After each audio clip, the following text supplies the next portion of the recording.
প্ৰধানমন্ত্ৰী নৰেন্দ্ৰ মোদী ডাঙৰীয়াই মুদ্ৰা আঁচনিখন আমাৰ দেশৰ যুৱক যুৱতীসকলক উপহাৰ দিছে।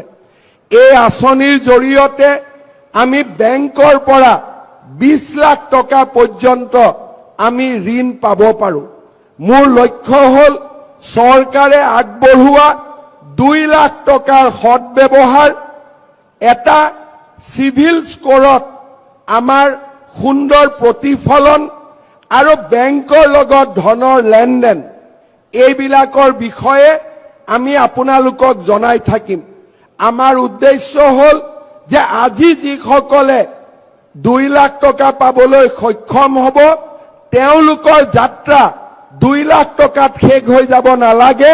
তেওঁলোকে যাতে পৰৱৰ্তী দিনত প্ৰধানমন্ত্ৰী মুদ্ৰা আঁচনিৰ জৰিয়তে বেংকৰ পৰা 20 লাখ টকালৈকে লোন ল'ব পাৰে। আমাৰ লক্ষ্য হল আপোনালোকক প্ৰধানমন্ত্ৰী মুদ্ৰা আঁচনিলৈ আপোনালোকক প্ৰস্তুত কৰা।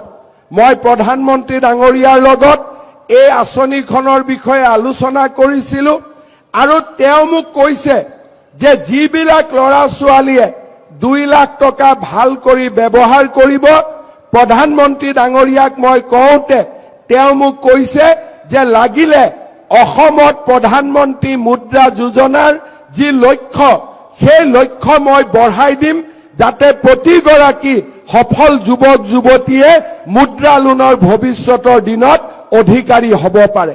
মই বিশ্বাস কৰো আজি যদি এই 1 লাখ ল'ৰা ছোৱালীক আজিৰ 25,000, পৰৱৰ্তী দিনৰ 75,000 আৰু তাৰ পিছত 1 লাখ, এই 2 লাখ ল'ৰা ছোৱালীক যদি আমি প্ৰধানমন্ত্ৰীৰ মুদ্ৰা আঁচনিলৈকে লৈ যাব পাৰো, তেতিয়া আমাৰ অসমৰ সামগ্ৰিক যিটো পৰিৱেশ, সেই গোটেই পৰিৱেশটো সলনি হৈ যাব। আগত অসমৰ মানুহৰ বিশ্বাস আছিল যে বেংকে আমাক লোন নিদিয়ে, কিন্তু আজি লাহে লাহে সেই পৰিৱেশবিলাক সলনি হৈছে।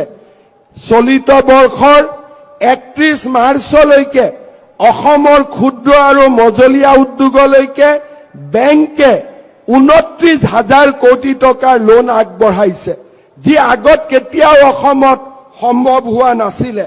চলিত বছৰৰ 31 মাৰ্চলৈকে যদি ক্ষুদ্ৰ আৰু মজলীয়া উদ্যোগ আৰু ব্যৱসায়ী গোটেইবিলাকক যদি আমি ধৰি লওঁ, যোৱা বছৰটোত বেংকে 37,000 কোটি টকা লোন অসমৰ যুৱক যুৱতী আৰু ব্যৱসায়ীসকললৈকে আগবঢ়াইছে। অসমৰ আত্মসহায়ক গোটৰ মহিলাসকললৈকেও বেংকে বৰ্তমান ব্যাপক লোন আগবঢ়াইছে। সেইবাবে মই আমাৰ যুৱক যুৱতীসকলক অনুৰোধ কৰিম, এই টকাখিনিৰ আপোনালোকে সৎব্যৱহাৰ কৰক। আপোনালোকক আমি সহায় কৰিম।